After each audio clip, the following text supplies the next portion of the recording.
मगर अभी तो तुम इस तजवीज़ पर इस कदर खुश हो रहे थे कि सिद्दीकी को लेकर नाचने लग गए थे। फिर अब क्या हुआ? जूलिया ने हैरत भरे लहजे में कहा। वो तो मैं इसलिए खुश हो रहा था कि चलो सिद्दीकी ने अपने जहन की सरहदें खोल तो दी। आज ये तजवीज़ आई है, कल कोई काम की भी आ सकती है, परसों कोई काम करने वाली भी आ सकती है। इमरान ने मुस्कुराते हुए जवाब दिया और सिद्दीकी ने इस तरह होंठ भींच लिए जैसे उसे ज़मीन जगह ना दे रही हो, वरना वो लाजमन ज़मीन में दफन हो जाता। इमरान साहब, आपकी वजह से खौमाखा सिद्दीकी शर्मिंदा हो रहा है। वैसे उसकी तजवीज़ इतनी बुरी भी नहीं, हम उसमें तरमीम व इजाफा करके उससे काम ले सकते हैं। सफदर ने मुस्कुराते हुए कहा। तरमीम और इजाफे का काम तो तनवीर ने संभाल रखा है। अब देखो उसने किस कदर महारत से रिचर्ड की जिंदगी में तरमीम और उसकी मौत में इजाफा कर दिया है। इमरान भला कहाँ बाज आने वाला था। मेरा ख्याल है सिद्दीकी की तजवीज़ अच्छी है, लेकिन तुम हसद के मारे उस पर अमल करने से कतरा रहे हो। तुम अपने आप को ही अक्लकुल समझते हो। तनवीर ने होंठ चबाते हुए इंतहाई करक लहजे में कहा। मैंने कब कहा है कि सिद्दीकी की तजवीज़ अच्छी नहीं है और उस पर अमल नहीं हो सकता? इमरान ने मुस्कुराते हुए कहा और उसकी बात सुनकर एक बार फिर सब साथी चौंक पड़े। क्या बकवास है, कभी तुम कुछ कहना शुरू कर देते हो, कभी कुछ। सारी सीक्रेट सर्विस इस वक्त मौत के दहाने में फंसी हुई है और तुम्हें मजाक सूझ रहा है। जूलिया ने दांत कटकटाते हुए कहा। तो आखिर मैं कर भी क्या सकता हूँ? तुम में से किसी ने सोचा भी है कि वेल्डिंग प्लांट इलेक्ट्रिक से चलता है और इलेक्ट्रिक का आबदोस सील्ड होने के साथ ही फ्यूज उड़ चुका है? इमरान ने कहा और एक बार फिर सब उछल पड़े। ओ, वाकई इसका तो हमें भी ख्याल नहीं आया।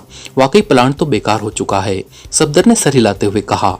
आई एम सॉरी, मुझे भी इसका ख्याल ना आया था। सिद्दीकी ने इंतहाई शर्मिंदा से लहजे में कहा और कुर्सी पर इस तरह ढेर हो गया जैसे गुब्बारा हवा निकल जाने के बाद पिचक जाता है। और सारे साथियों के चेहरे एक बार फिर बुरी तरह लटक गए। अरे, इतनी भी मायूसी अच्छी नहीं होती। मायूसी गुनाह होती है। सिद्दीकी ने वाकई नादिर तरकीब बताई है।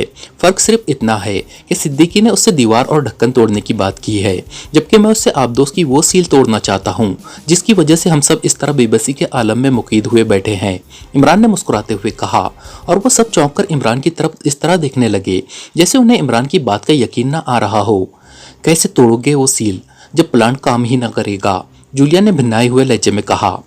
प्लांट की ज़रूरत ही क्या है? वेल्डिंग रॉड ही इस काम के लिए काफ़ी है।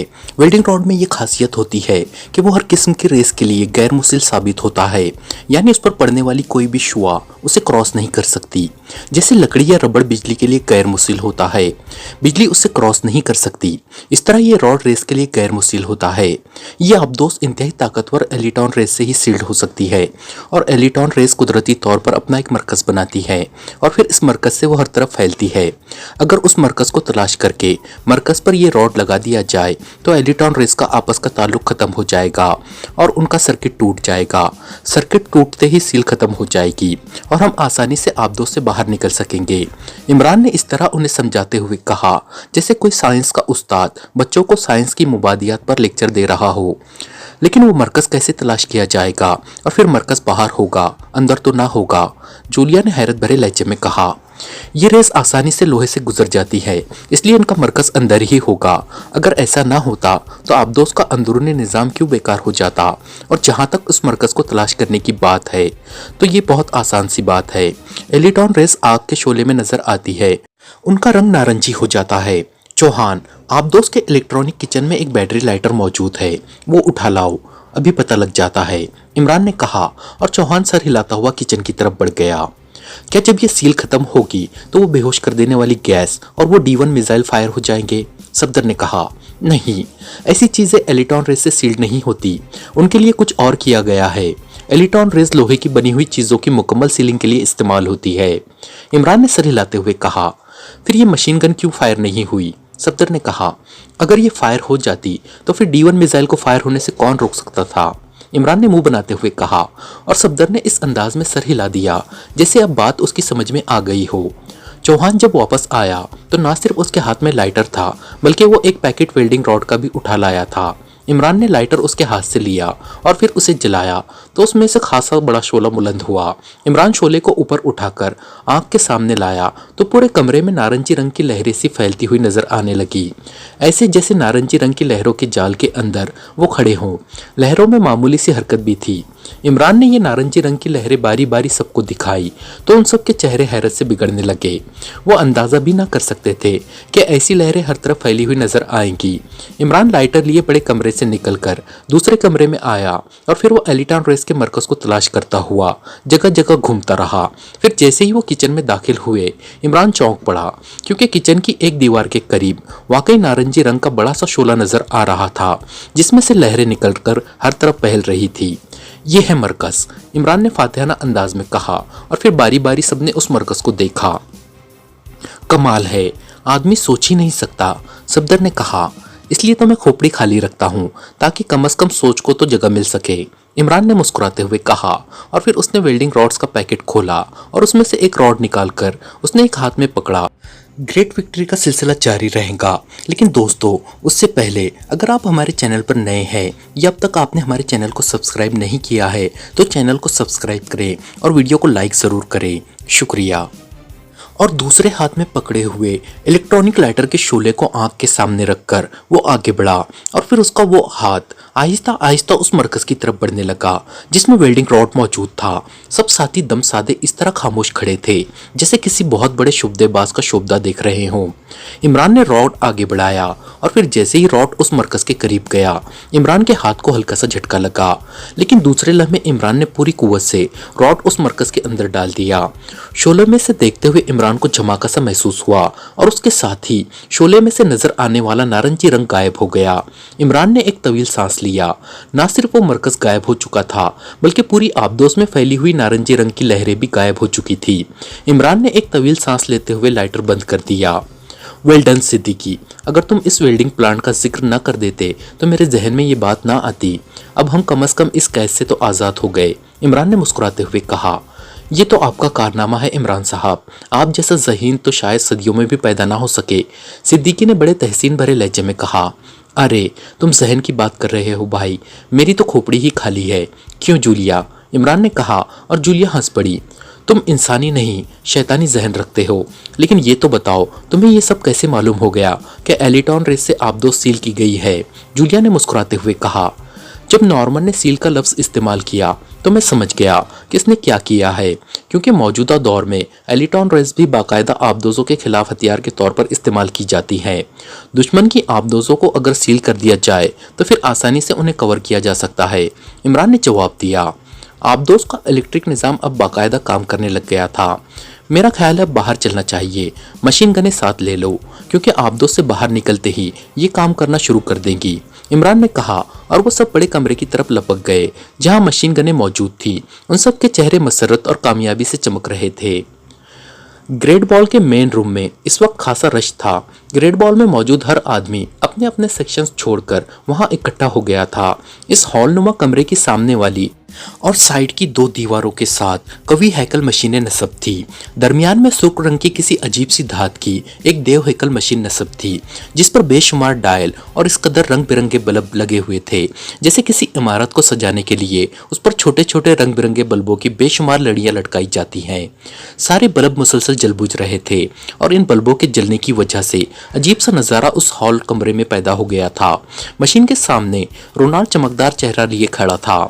टारगेट्स चेक कर लिए गए हैं, रोनाल्ड ने हाथ में बंधी हुई घड़ी देखते हुए ऊंची आवाज में कहा। बॉस, फाइनल चेकिंग कर रहा हूं, एक आदमी ने जो एक और मशीन पर झुका हुआ था सर हिलाते हुए जवाब दिया। हा हा हा, देखो तुम सब देखो, इस मशीन के अंदर हमने करोड़ों अरबों मुसलमानों की मौत बंद कर दी है। इसका एक बटन दबते ही 10 बड़ी इस्लामी ममलिकतों पर इस कदर खौफनाक तबाही नाजिल होगी जिसकी मिसाल शायद पहले कभी इस कर्रे अर्ज पर ना देखी जा सकी हो। बड़ी बड़ी ममलिकतें अपने तमाम शहरियों, अपनी बुलंद व बाला इमारतों, सड़कों, असलहे के जखीरों, पहाड़ों, मैदानों खेतों समेत हमेशा हमेशा के लिए समंदर में गर्क हो जाएगी और कल जो सूरज तुलू होगा वो यहूदी अजमत की गुन गाते हुए निकलेगा। हा हा हा, यहूदियों की अजीम तरीन फतेह अब बिल्कुल करीब आ गई है। हा हा हा, रोनाल्ड ने जोर से कहकहा लगाते हुए कहा और हाल कमरे में मौजूद तमाम अफराद के चेहरे मसरत की शिद्दत से इस तरह रोशन हो गए जैसे उनके जिस्मों में सैकड़ों ट्यूब लाइट्स जल उठी हो। वो सब तस्वुर में ही इस्लामी ममलिकतों की तबाही और करोड़ों मुसलमानों की हलाकत का मंजर देख रहे थे। बॉस, दुनिया भर के मुसलमानों को इस लम्हे एहसास तक न होगा कि भयानक मौत उनके सरों पर नाच रही है। ऑस्कर ने मुस्कुराते हुए कहा, हाँ, वो सब अपने अपने कामों में मगन होंगे। उन्हें क्या मालूम कि यहूदी मौत का पंजा उनकी शहरगों की तरफ तेजी से बढ़ रहा है। रोनाल्ड ने कहा, बॉस, इस तबाही को मुकम्मल होने में कितना वक्त लगेगा? मार्क ने पूछा। सिर्फ 2 घंटों में ये तबाही मुकम्मल हो जाएगी। बटन दबते ही हमारे टारगेट्स के ऊपर हवा का दबाव यकलत गायब हो जाएगा और चारों तरफ से समंदर का पानी पूरी कुव्वत से आसमान की तरफ बढ़ेगा। पानी के पहाड़ हर तरफ से इन ममलिकतों को घेर लेंगे और ये दबाव सिर्फ 5 मिनट के लिए हटेगा। 5 मिनट बाद दबाव दोबारा कायम हो जाएगा और उसके साथ ही बादलों जितनी बुलंदी तक पहुंचे हुए पानी के पहाड़ वापस समंदर की तरफ पलटेंगे। वो अपने साथ सब कुछ बहाकर ले जाएंगे, करोड़ों मुसलमानों को उनके मुल्कों समेत, और उनकी तबाही के साथ ही दुनिया पर मुसलमानों की अजमत का चिराग हमेशा हमेशा के लिए कुल हो जाएगा। रोनाल्ड ने फातिहाना लहजे में कहा, बॉस, मिशन तकमील के लिए पूरी तरह तैयार है। मैंने टारगेट्स को बिल्कुल दुरुस्त तौर पर एडजस्ट कर दिया है। एक मशीन पर झुके हुए शख्स ने सर उठाते हुए कहा, very good news, headquarter chief boss से कॉल मिलाओ। रोनाल्ड ने करीब खड़े ऑस्कर से कहा, यस बॉस, ऑस्कर ने कहा और उसने अपने हाथ में पकड़े हुए एक बॉक्स का बटन दबा दिया। बटन दबते ही बॉक्स में से टू टू की आवाज़ें सुनाई देने लगी। Hello hello, great ball calling chief boss, over. Ronald ने बॉक्स की तरफ रुख करते हुए ऊंची आवाज़ में कहा, यस, हेडक्वार्टर अटेंडिंग, ओवर। चंद लम्हों बाद एक मशीनी आवाज़ सुनाई दी, great victory, great ball final call, chief boss से बात कराओ, ओवर। रोनाल्ड ने ऊंची आवाज़ में कहा, फाइनल कॉल, ओ वेट करें, ओवर। दूसरी तरफ से कहा गया, hello, chief boss attending, over. चंद लम्हों बाद चीफ बॉस की आवाज़ सुनाई दी, बॉस, मैं ग्रेट बॉल से रोनाल्ड बोल रहा हूँ। मैं फाइनल कॉल दे रहा हूँ। मिशन ग्रेट बॉल तकमील के लिए तैयार है। ग्रेट विक्ट्री के लिए फाइनल कॉल, ओवर। रोनाल्ड ने कहा, ग्रेट विक्ट्री, ओ अच्छा नाम है, लेकिन डोचे कहाँ है? उसने कॉल क्यों नहीं किया, ओवर। चीफ बॉस की आवाज़ सुनाई दी, डोचे यहूदी काज पर अपनी जान कुर्बान कर चुका है बॉस, ओवर। रोनाल्ड ने कहा, क्या मतलब, किस तरह, तफसील बताओ, ओवर। चीफ बॉस के लहजे में तेजी थी और जवाब में रोनाल्ड ने टोचे के जजीरे पर जाने से लेकर अब तक के तमाम हालात तफसील से बता दिए। ओ, तो तुम्हारा मतलब है इमरान और उसके साथी भी ग्रेट बॉल में मौजूद हैं, ओवर। चीफ बॉस के लहजे में इस्तराब की झलकियां नुमाया थी। यस बॉस, लेकिन आबदोस मुकम्मल तौर पर सील्ड है, वो किसी सूरत भी बाहर नहीं निकल सकते। और बॉस, उन्हें बंद हुए 4 घंटे गुजर चुके हैं और हमारा मिशन तकमील तक पहुंच गया है। मैंने सोचा कि सबसे ज़्यादा अहमियत मिशन की है, इसलिए वक्त ज़ाय किए बगैर मिशन को मुकम्मल किया जाए। और बॉस, वैसे तो 12 घंटे का काम था, लेकिन खुदा भी यकीनन यहूदियों के साथ है और मुसलमानों का खात्मा चाहता है, इसलिए वो मिशन जिस पर सबसे ज़्यादा वक्त लगना था हैरत अंगेज तौर पर सिर्फ 2 घंटों में मुकम्मल हो गया। इस तरह सारा काम 4 घंटों में मुकम्मल हो गया। अब मुसलमानों की इस अजीम तबाही और यहूदियों की इस ग्रेट विक्ट्री के दरमियान सिर्फ एक बटन प्रेस करने की देर है। आपकी इजाज़त की ज़रूरत है, ओवर। रोनाल्ड ने कहा, ओ, अगर ऐसा है तो फिर तुमने वाकई अजीम तरीन कारनामा सर अंजाम दे दिया है। इस वक्त तुम्हारी घड़ियों में क्या वक्त हुआ है, ओवर। चीफ बॉस के लहजे में बेपनाह मसरत नुमाया थी। शाम के 6 बजने में 3 मिनट रहते हैं, रोनाल्ड ने घड़ी देखते हुए जवाब दिया। ओ, ये भी अच्छा शगुन है। 6 का हिंसा हम यहूदियों का मुकद्दस हिंसा है। ठीक है, 3 मिनट बाद एन 6 बजे बटन दबा देना और उसके साथ ही ग्रेट विक्ट्री तारीख के सबात पर जब्त हो जाएगी, ओवर।